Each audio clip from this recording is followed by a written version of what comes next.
നല്ല ഫ്രഷ് കൊഞ്ച് കിട്ടിയിട്ടുണ്ടേ, വേഗം വായോ, നമുക്കിതൊന്ന് ഫ്രഷ് ചെയ്തെടുക്കാം. പെട്ടെന്ന് തന്നെ കൊഞ്ചെല്ലാം കഴുകി വൃത്തിയാക്കി. അതൊരു ടാസ്ക് തന്നെയാണ്. അതുമാത്രമാണ് നമുക്ക് ഇച്ചിരി ബുദ്ധിമുട്ടുള്ളത്. അതിലോട്ട് കുറച്ച് ഇഞ്ചർ ഗാർലിക് പേസ്റ്റ്, മഞ്ഞൾപ്പൊടി, മുളക് പൊടി, കുറച്ചുപ്പ്, ഇത്രയും ചേർത്തിട്ട് നമ്മൾ എന്ത് ചെയ്യാൻ പോകുന്നു? ഫ്രൈ ചെയ്യാൻ പോകുന്നു. ആ കൊഞ്ചിനെ നമ്മൾ ഫ്രൈ ചെയ്തങ്ങ് മാറ്റി വയ്ക്കുക. ഇനി അടുത്തൊരു പാൻ വെക്കുക, അതിലേക്ക് കുറച്ച് എണ്ണ ഒഴിക്കുക.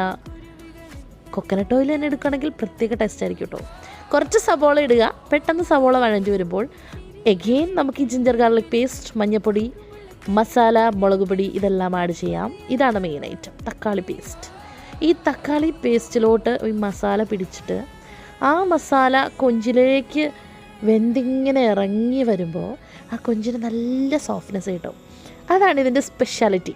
അപ്പോൾ ഇങ്ങനെ നിങ്ങളൊന്ന് നെക്സ്റ്റ് ടൈം ട്രൈ ചെയ്യൂ കേട്ടോ. അപ്പാര ടേസ്റ്റാണ്.